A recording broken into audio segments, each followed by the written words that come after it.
ગાંધીનગરની 42મી રથયાત્રા મિત્રો જોઈ રહ્યા છે કે આ આપણા ગાંધીનગરના પોલીસ કર્મીઓ આવી ગરમીની અંદર પણ સેવા આપી રહ્યા છે.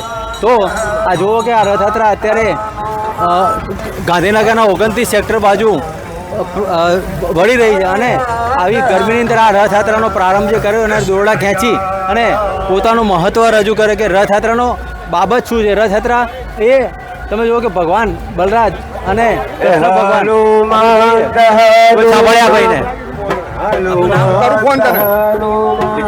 જય જગન્નાથ જય જગન્નાથ. બોલો શું નામ આપનું? જોશી કિશન.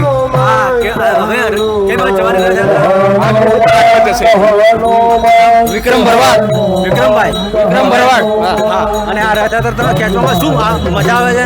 બહુ આનંદ આવે છે. ભાઈ ભગવાનની રથયાત્રા ખેંચવામાં વિક્રમભાઈને જે આનંદ આવ્યો છે તે અત્યાર સુધી એમના જીવનની અંદર જો પ્રશ્ન થાય કે આ મોટી રથયાત્રા ચાલુ કરી અને આનંદ માણી રહ્યા છે. બેન આપનું નામ? ફાલ્ગુની ગરજી. ત્યાં સુધી તમે ચાલીને આવ્યા છો? હું 7માંથી જોઈન થઈ અને પાંચસો મંગી સુધી ચાલવાની છું.